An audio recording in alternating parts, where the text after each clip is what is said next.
الحمد لله رب العالمين والصلاة والسلام على سيد الأنبياء والمرسلين أما بعد فأعوذ بالله من الشيطان الرجيم بسم الله الرحمن الرحيم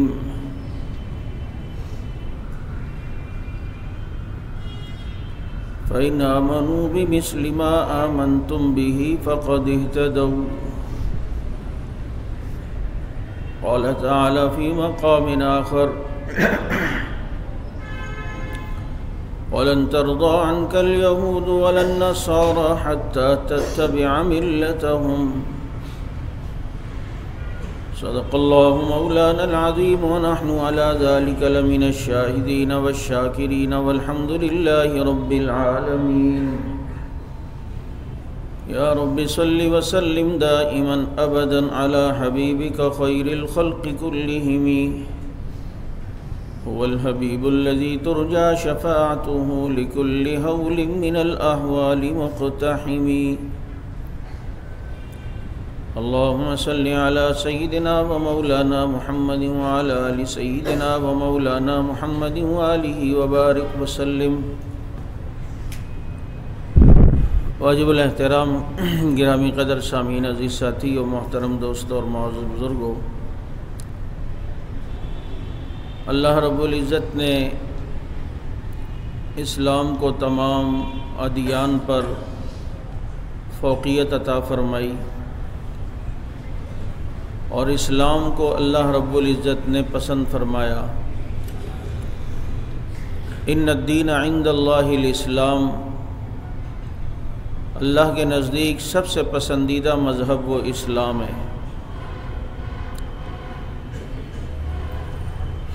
اور اللہ رب العزت نے اسلام کو غالب کرنے کے لیے بنایا ہے۔ وقتی طور پر کچھ لگتا ہے کہ اسلام مغلوب ہو رہا ہے، لیکن تقدیر قسمت اسلام کے غلبے کی ہی ہے انشاءاللہ۔ فرمایا صبغۃ اللہ ومن احسن من اللہ صبغہ، اللہ سے بہتر رنگ کس کا ہو سکتا ہے؟ مقصد اللہ کے دین کا رنگ، جو اللہ کی محبت، اللہ کے دین، آپ صلی اللہ علیہ وسلم کے دین کے رنگ میں رنگ جائے، یہ رنگ سب سے اللہ رب العزت کو پسند ہے۔ ہم دیکھتے ہیں حضرات صحابہ کرام رضوان اللہ علیہم اجمعین کی زندگیوں کو، تو ہمیں وہاں پر جرت نظر آتی ہے، اسلام کی صحیح ترجمانی نظر آتی ہے۔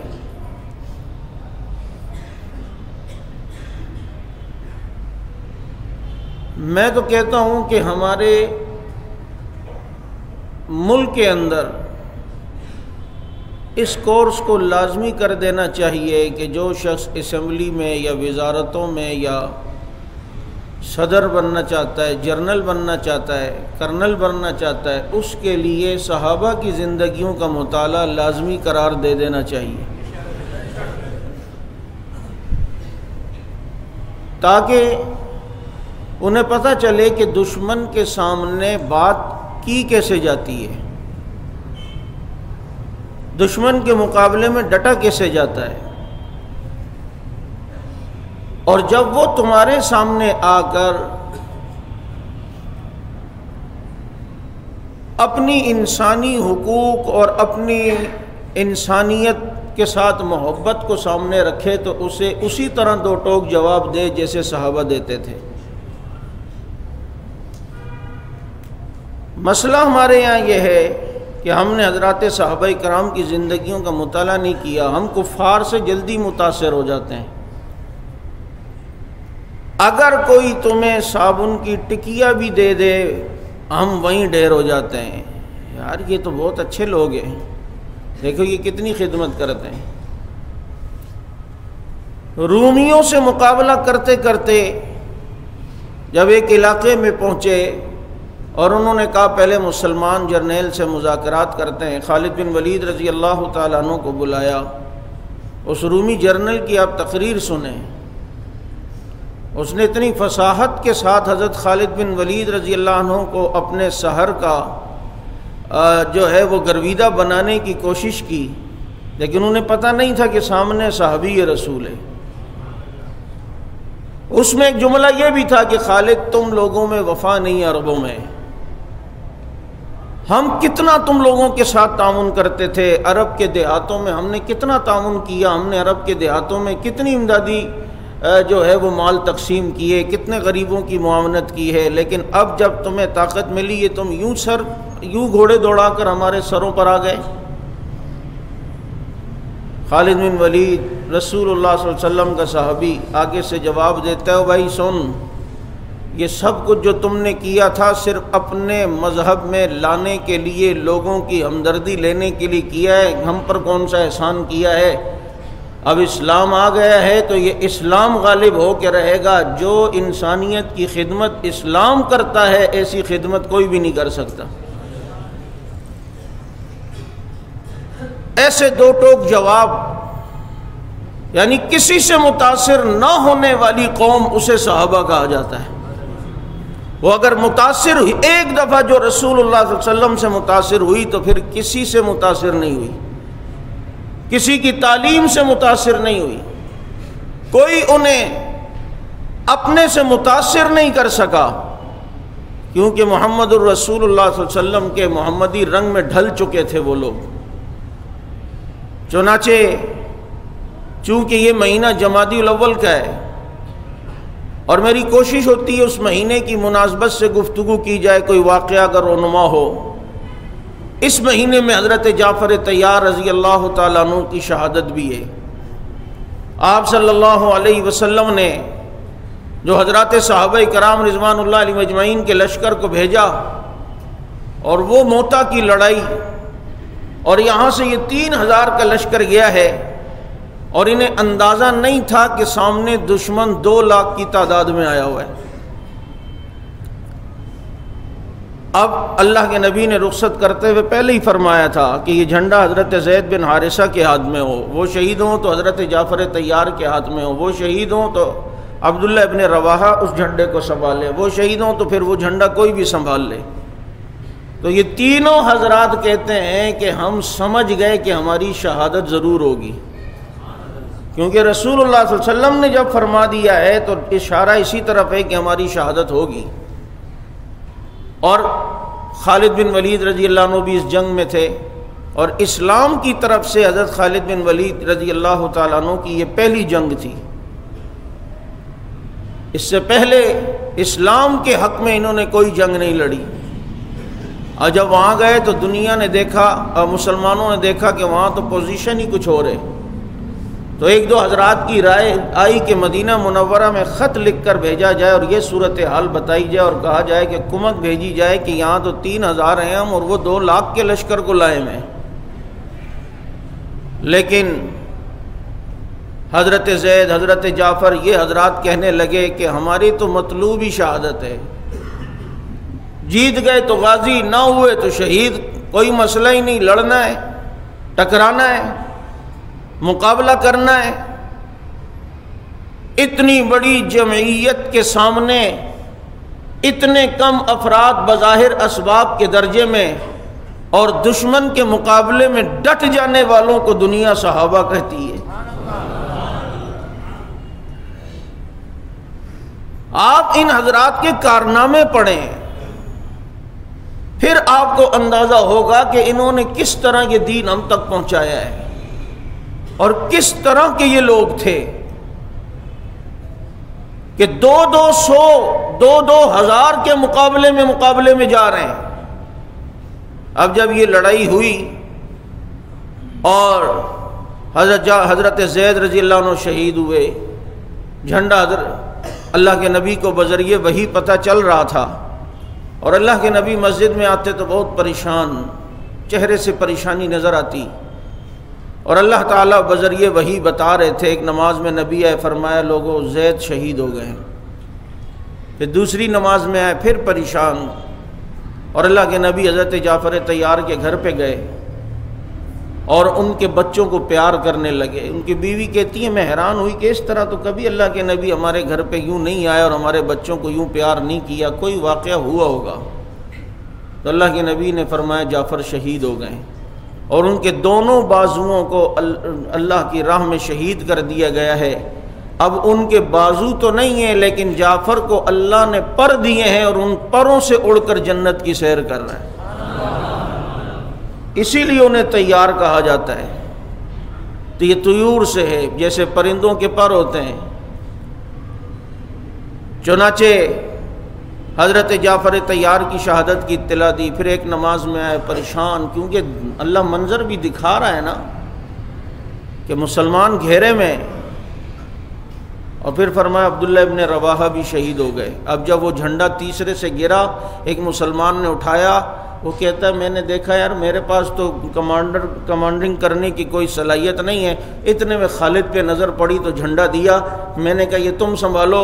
انہوں نے کہا بھائی میں تو جھنڈا کیسے سنبھالوں، مجھے تو اللہ کے نبی نے کہا ہی نہیں۔ کہا اب کسی نے تو سنبھالنا ہے، تو اس کو سنبھال۔ اب انہوں نے سنبھالا۔ اب حضرت خالد بن ولید کے ہاتھ میں جب جھنڈا آیا، اگلی نماز میں جب پیغمبر آئے تو چہرے پہ مسکراہٹ تھی، اور فرمایا لوگوں اب جھنڈا ایسے شخص نے سنبھال لیا ہے کہ سیف من سیوف اللہ، وہ اللہ کی تلواروں میں سے ایک تلوار ہے۔ اور میمنہ کو میسرہ پر لے آئے، فوجوں کی رات کو تبدیلی کرائی، جو دائیں طرف تھے بائیں طرف والے میں لے آئے، بائیں طرف تھے دائیں طرف والوں کو لے آئے، جو بیک پہ تھے انہیں فرنٹ پہ لے آئے، جو فرنٹ پہ تھے انہیں بیک پر لے آئے، جھنڈے تبدیل ہو گئے۔ اب صبح جب سورج نکلا اور دشمن نے دیکھا ادھر کوئی اور مخلوق، ادھر کل تک کوئی اور تھے، کہا بس آ گئی ہے ان کے پاس رات، اور رات مدینے سے مدد آ گئی ہے، اب ہماری خیر نہیں ہے۔ یہ سارا ذہن ان حضرات نے رسول اللہ صلی اللہ علیہ وسلم سے سیکھا تھا۔ جب خندق میں، اور یہ دشمن کو اپنی تعداد زیادہ دکھانا، یہ پالیسی جنگی پالیسی ہوتی ہے، یہ پیغمبر کی سنت ہے۔ یہ تو تم لوگوں اتنا بڑا جلوس ہوتا ہے، بیچ میں گھس گھس کے جلوس کو اتنا کر دیتے ہو، اور وہاں محرم میں دیکھ لو ہوتے اتنے سے پدی سے ہیں، پدے اور پدیاں آئی ہوئی ہوتی ہیں، لیکن فاصلہ رکھ کے چل رہے ہیں۔ وہ الگ بات ہے کہ تنہائیوں میں فاصلے نہیں ہوتے ادھر ان کے، لیکن ادھر فاصلہ دکھا رہے ہوتے ہیں کہ بھئی یہ فاصلہ رکھ کے، اور اتنا سا اور وہ اتنا بڑا نظر آ رہا ہوتا ہے، اور تم اتنے زیادہ ہوتے ہو تو اتنا قریب ہو کر پھر اتنے سے دکھائی دیتے ہو۔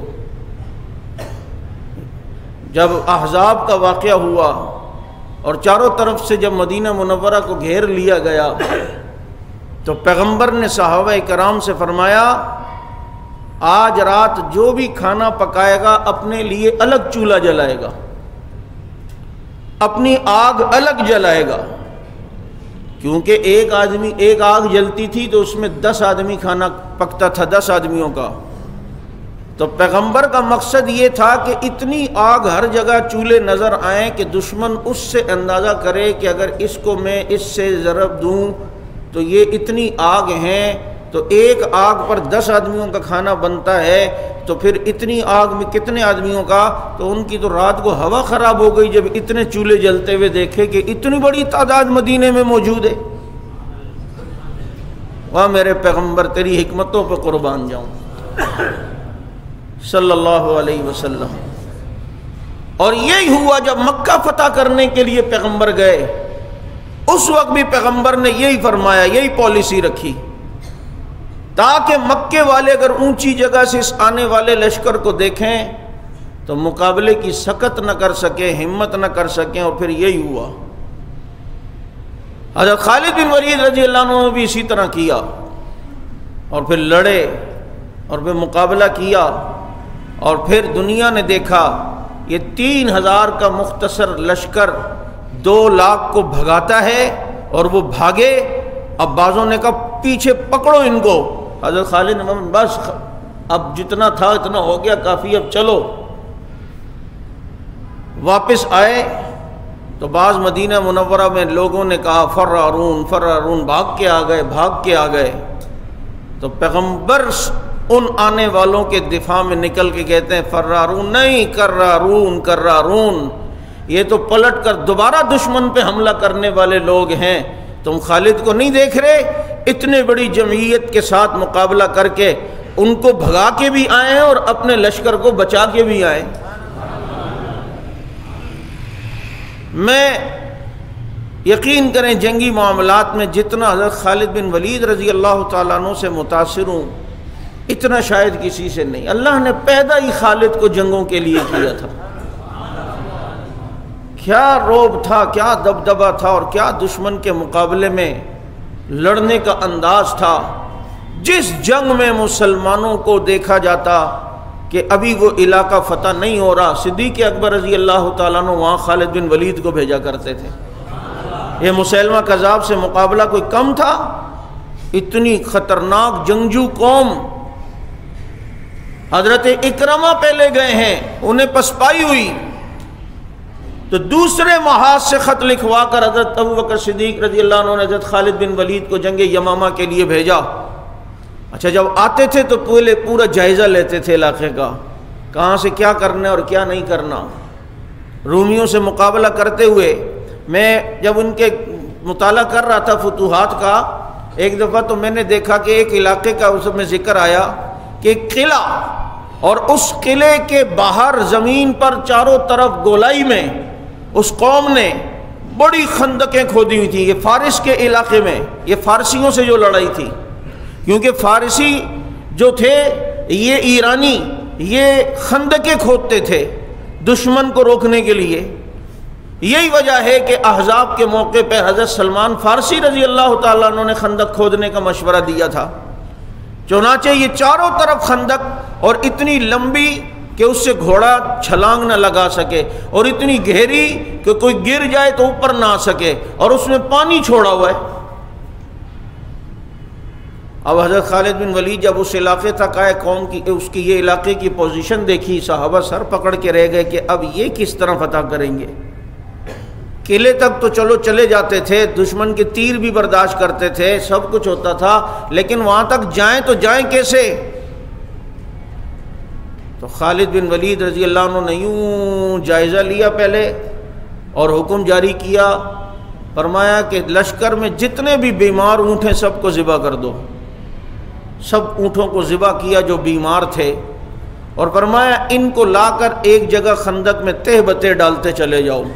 اور جو اونٹوں کو تہ بتہ ڈالا تو وہ اتنے اوپر آ گئے کہ 1 2 4 آدمی ایک ساتھ جا سکتے ہیں صف کے اندر، اور پورا رستہ بن گیا اور ایک طرف سے وہ خندق بھر گئی۔ حضرت خالد بن ولید رضی اللہ عنہ نے فرمایا کہ 2000 ایسے آدمی تیر انداز نکالو کہ جن کے نشانے بڑے پکے ہوں، اور وہ خندق کے پاس یوں گھومتے رہیں جیسے ادھر ٹہلنے کے لیے ہیں، جنگ کے لیے نہیں۔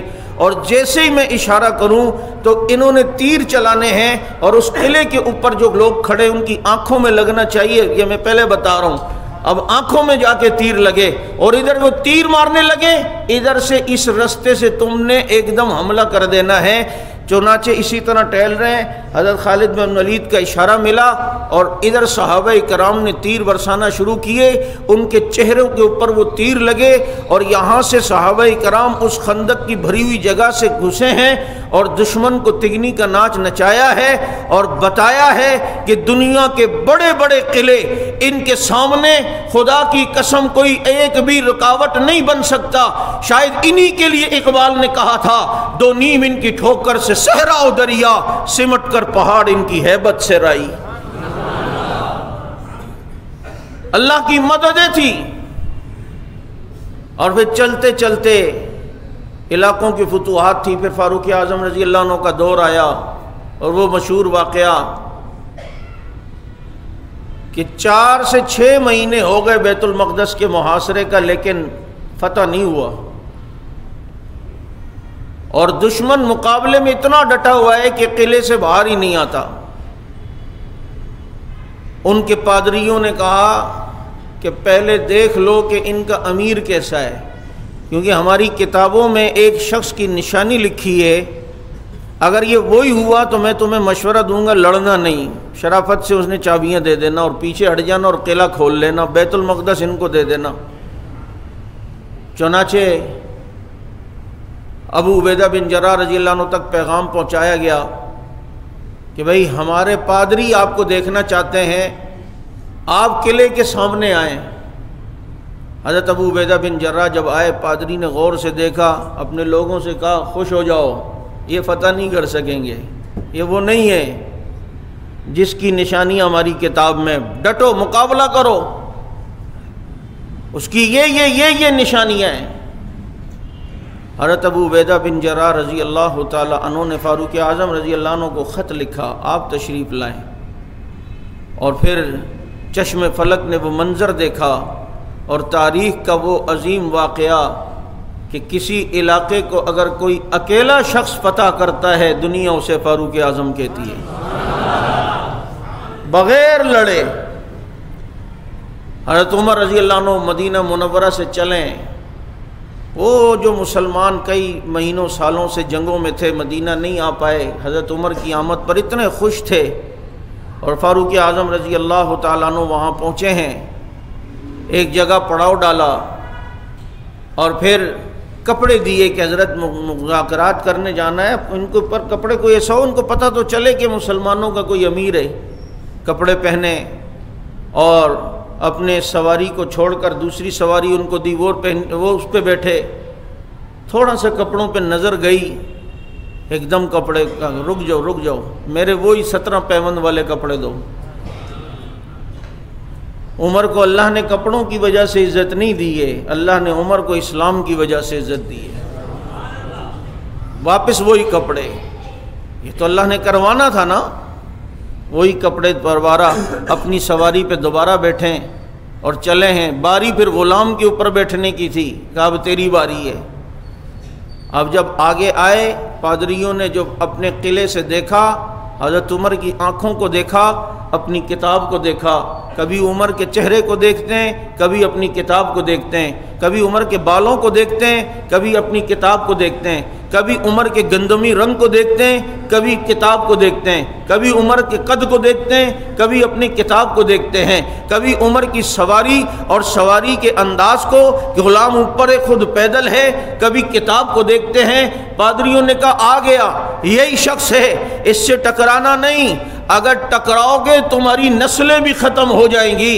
اور پھر دنیا نے دیکھا فاروق اعظم رضی اللہ تعالی عنہ کے ہاتھ میں اللہ رب العزت نے بیت المقدس کو فتح کیا ہے، اور یہ بیت المقدس جس کو فاروق اعظم رضی اللہ تعالی عنہ نے سب سے پہلے جو ہے اسلام کے زیر نگی لایا ہے اور فتح فرمایا ہے، اور اللہ رب العزت نے یہ سعادت حضرت فاروق اعظم رضی اللہ تعالی عنہ کی قسمت میں رکھی ہے کہ بیت المقدس کو فتح کرنے والا، کہ مسلمانوں نے اگر پہلی نماز بیت المقدس میں پڑھی ہے ذریعہ فاروق اعظم بنے ہیں، اور اگر مسلمانوں نے بیت اللہ میں جماعت کے ساتھ پہلی نماز پڑھی ہے ذریعہ فاروق اعظم ہی بنے ہیں۔ نعرہ تکبیر، گلی گلی نگر نگر، گلی گلی نگر نگر، اب جب آئے نگر نگر، بیت المقدس میں آئے،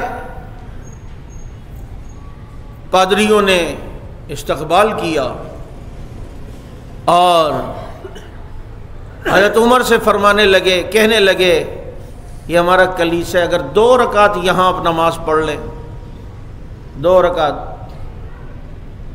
فرمایا عمر یہ کام نہیں کر سکتا، پھر رہتی دنیا تک تمہاری اس جگہ کی لوگ قدر کریں گے، اور تم اس کو غلط مقصد کے لیے استعمال کر رہے ہو، مجھے یہاں 2 رکعت نماز پڑھوا کر۔ عمر کی بصیرت تو دیکھو، عمر کی بصیرت تو دیکھو، اور وہاں سے ہٹ کر الگ جگہ پر جماعت کروائی، اور آج بھی مسجد عمر کے نام سے وہاں مسجد موجود ہے۔ فاروق اعظم رضی اللہ عنہ نے بیت المقدس فتح کیا۔ فتح ہوا یا نہیں ہوا؟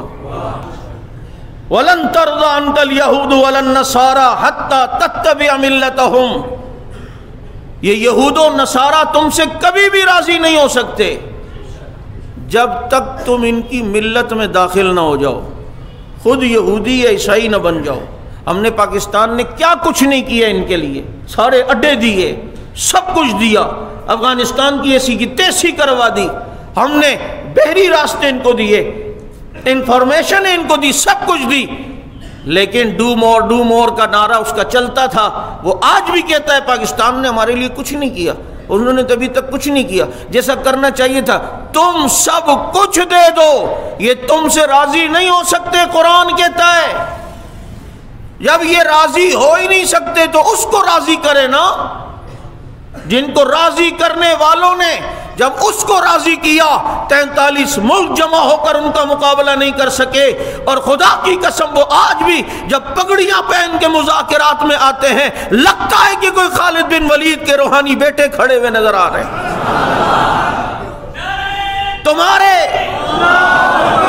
تمہارے پینٹو ان کے سامنے چوزے کے بچے لگتے ہیں.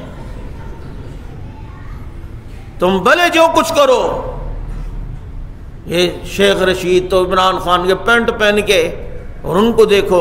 تم یہود و نصارہ کے کلچر کو اپنا کے عزت سمجھ رہے تھے، لیکن تم ذلت کی پستیوں میں گرتے جا رہے ہو. اور انہوں نے پیغمبر کی ثقافت کو اپنایا. خدا کی قسم اللہ انہیں دن بدن عزتیں دے رہا ہے، اللہ آگے بھی عزت دے گا. اللہ انہیں آپ بھی عروج دے گا.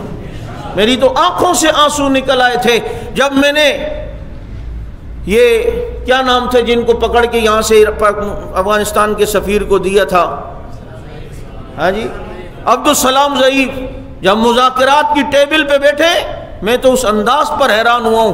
امریکیوں کے سامنے یوں بیٹھ کر بات کر رہا ہے. آپ نے وہ تصویر دیکھی ہوگی، یوں ہماری کی طرح نہیں، یوں بیٹھ کے جی جی یس سر یس سر، یوں بیٹھ کر بات کر کے آنکھوں میں آنکھ ڈال کر میں یہ تصویر دیکھ کے رویا. میں نے کہا واہ، اس طرح کی گفتگو کر کے تم نے ہمارے سر فخر سے بلند کیے ہیں. تم نے ہمارے ذہنوں میں صحابہ کی یادوں کو دوبارہ معطر کر دیا ہے. ہم دنیا کو یہ بتا سکتے ہیں سارے مسلمان غیرت نہیں ہوتے، ایسے غیرت مند بھی ہوتے ہیں جو خالد بن ولید رضی اللہ تعالیٰ عنہ کی یاد دلا دیتے ہیں.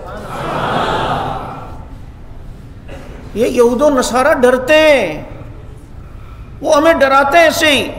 یہ جب بلی آ رہی ہو نا سامنے سے تو بچہ یہاں سے، بلی بچے سے ڈر رہی ہوتی ہے، بچہ بلی سے. اور جس نے پہلے یہ کر دیا، first impression is the last impression, پہلے جس نے یوں حملہ کر دیا وہ پہلے ہی، بلی نے یوں کیا تو بچہ بھاگے گا، بچے نے یوں کیا تو بلی بھاگے گی. یہ اس وقت ہمارے حال یہ ہے. یہ یہود و نصارہ میں یوں ڈرا رہے ہیں. تم مقابلے میں ڈٹو، انہیں واضح انداز میں جواب دو، انشاءاللہ یہ دم دباتے ہوئے بھاگتے ہوئے نظر آئیں گے. طیب اردگان کا انہوں نے کیا بگاڑ لیا ہے؟ وہ کیسے مقابلے میں بات کرتا ہے اور ڈٹ کے بولتا ہے. اللہ نے تو اس کی معیشت کو بھی، اس کی ملک کو آسمانوں تک پہنچا دیا ہے. اس لیے الغیرت من الایمان، ایک روایت ہے کہ غیرت ایمان کا حصہ ہے. اور ہم یہود و نصارہ کو راضی، ابھی یہ 25 دسمبر ہے، یہ چوزے مسلمان جو ہیں یہ بھی نہیں، وہ ہمارے آفس کا دوست ہے، ہیپی کرسمس، ہیپی کا بچہ کسی، یاد رکھو الذین یشہدون الزور، اس کے تحت ابن کثیر رحمت اللہ علیہ نے لکھا ہے کہ یہ جو آیت ہے کہ وہ جھوٹی گواہیاں نہیں دیتے مسلمان، اور غیر مسلم اور فاسق فاجر وہ جھوٹی گواہی دیتے ہیں. الذین یشہدون الزور کے تحت لکھا ہے کہ کسی غیر مسلم کو اس کی عید کے تہوار پر مبارک دینا یا اس کے تہوار میں شریک ہونا، یہ الذین یشہدون الزور میں شامل ہے. وہ جھوٹی گواہی دے رہا ہے. اس لیے کسی کے مذہبی معاملات کے اندر اس کی معاونت نہیں کر سکتے. فقہاء نے یہ مسئلہ بھی لکھا ہے کہ جب کسی غیر مسلم کے تہوار کے موقع پر جو چیزیں بکتی ہوں مسلمانوں کو ان چیزوں کا کاروبار بھی نہیں کرنا چاہیے. یہ ایسا ہی ہے جیسے کوئی کسی کو سلیب کو سجدہ کر رہا ہو اور آپ اس کے ساتھ تعاون کر رہے ہو. آج میرے خیال میں 25 دسمبر ہے، ہاں آج بھنگیوں کی عید ہے. یہ لفظ میں نے اس لیے کہا کہ یہ جتنی مبارک دے رہے ہیں یہ بھی پھر من تشبہ بقوم فہو منہ، یہ جو ہمارے یہاں میں نے 2-3 جمعے پہلے بھی کہا اس طرح کے ذہن کے نا، ابے یار ایسا نہیں ہوتا یار، اتنی سختی بھی نہیں ہے یار، یہ ایک ماحول بنا کر چلنا چاہیے، وہ بھی تو انسانیت کے ناطے، انسانیت کا بچہ باپ اس کا ایڑیاں رگڑ رہا ہوتا اس کو پوچھتا نہیں ہے، اور باہر جو ہے نا وہ گوڑی چمڑی والی انسانیت اس کی فکر لگی ہوئی ہے۔ پتہ ہے ہمیں کتنی انسانیت ہے، اسلام نے جتنی انسانیت سکھائی ہے اتنی کسی نے نہیں، لیکن ایک حد ہے، ایک حد متعین کی ہے۔ انسانیت کا یہ مقصد تھوڑی ہے کہ غیر محرم کو اپنے گھر میں آ کر بیگم کے ساتھ بٹھا دو، وہاں پھر کہتے کیوں نہیں کہتے کہ جناب ایسا نہیں کرنا چاہیے، کیونکہ وہاں پھر وہ بھی تو پھر انسان کا دل چاہ رہا نا اب انسانیت کر، لیکن جہاں بات اسلام کے اصولوں کی آتی ہے تو وہاں اپنی ایفیشنسی جھاڑتے ہیں، اپنی علمیت جھاڑتے ہیں۔ بھائی ہر چیز کی حد کی ہے، اسلام نے کہا ہے نفلی صدقہ آپ اس کو غیر مسلموں کو بھی دے سکتے ہیں، آپ کے پڑوسی غیر مسلم میں دے سکتے ہیں، لیکن زکوٰۃ اس کے پیسے صرف مسلمانوں پہ لگیں گے۔ لیکن تم اپنی ٹانگ اڑاؤ، نہیں یار یہ مولویوں کی بنائی ہوئی بات ہے، تم نے اسلام کو پڑھا ہی کہاں سے، اسلام کو موقع مطالعہ ہی کہاں کیا ہے؟ تو جہاں پر ان کی عید کا مسئلہ ہے وہ نہیں، ہاں کسی غیر مسلم کے ہاں پتر پیدا ہوا اس کو آتے جاؤ جی بچہ ہوا ہے، اچھا چلو جی اللہ تعالیٰ ہدایت دے اس کو، پیدا ہو گیا ہے، وہاں آپ اس کے ساتھ خوشی کا اظہار کر سکتے ہو، لیکن جہاں مذہبی معاملہ ہو اس کے مذہبی تہوار میں شریک نہیں ہو سکتے، چاہے وہ بدعتیوں کی بدعت کا مسئلہ ہو، چاہے وہ کسی اور غیر مسلم کے تہوار کا مسئلہ ہو، اس میں ہم شریک نہیں ہو سکتے۔ یہ ہندو ہولی کھیل رہے تھے، ایک دوسرے پہ رنگ پھینک رہے تھے، ایک مسلمان کے منہ میں پان تھا، وہ جا رہا تھا، گدھا کھڑا ہوا تھا، اس نے کہا تیرے پر کوئی رنگ نہیں پھینکتا، پان کی پچکاری ماری اور اس کے اوپر رنگ پھینکا اور کہا چل میں تیرے سے ہولی کھیلتا ہوں۔ اتنے عمل صرف کیا ہے۔ حضرت شیخ نے لکھا ہے کہ جب اس کے انتقال کا وقت آیا اس عمل کی وجہ سے اللہ نے اسے ہندو مذہب پہ موت دی ہے، اتنے سے عمل سے کیوں شریک ہوا ہے؟ کیونکہ ابھی سال کا آخر ابھی آ رہا ہے نا، یہ انگریزوں کے سال کا، یہ بھی فائر کرے گا ٹھس ٹھس رات آخری رات کو۔ حضرت اصل میں ذرا چیک کیا جاتا ہے اس بہانے سے نا، ادھر ادھر سے آوازیں ہوتی ہیں نا، ذرا ہم کہتے چلو ہم بھی چیک کرتے، تو چیک کرنے سے اتنا ہی ڈرتا ہے تو پھر آج بھی نہیں کرنا، چیک کرتے ہیں تو وہ اس لیے یاد رکھو چیک کرنے کا بہانہ ہو یا چک کرنے کا بہانہ ہو، اس وقت جب کوئی عمل کو کر رہا ہو تو اس کے عمل کی مشابہت سے بچنا یہ ضروری ہے۔ اس لیے کسی غیر، ہم اسی لیے تو کہتے ہیں یہ 10 محرم کو 9 محرم کو یہ اکثر سنی کھڑے ہوئے ہوتے ہیں تاڑو کے چکر میں، یہ ان کی اپنی تعداد تو اتنی نہیں ہوتی، یہ جو ہیں طفیلی بن کر جا رہے ہوتے ہیں دیکھنے، نہیں ہم تو صرف دیکھنے جا رہے ہیں کہ کیا کر رہے ہیں اور کس طریقے سے کر رہے ہیں۔ تو بھائی جو کسی کی جمعیت کو بڑھائے گا، تعداد کو بڑھائے گا تو انہی کے ساتھ اس کا حال ہوگا، اس لیے ان کے کسی مذہبی معاملات میں، غیر مسلموں کے مذہبی معاملات میں اور ان کے مذہبی تہوار میں شرکت کی اسلام نے قطعاً اجازت نہیں دی ہے۔ غیر مسلموں کے جو اپنے حقوق ہیں جو اسلام نے متعین کیے ہیں اسی حد میں رہ کر مسلمان کو رہنے کی اجازت ہے۔ اللہ تعالیٰ سمجھ عمل کی توفیق نصیب فرمائے۔ وآخر دعوانا الحمدللہ۔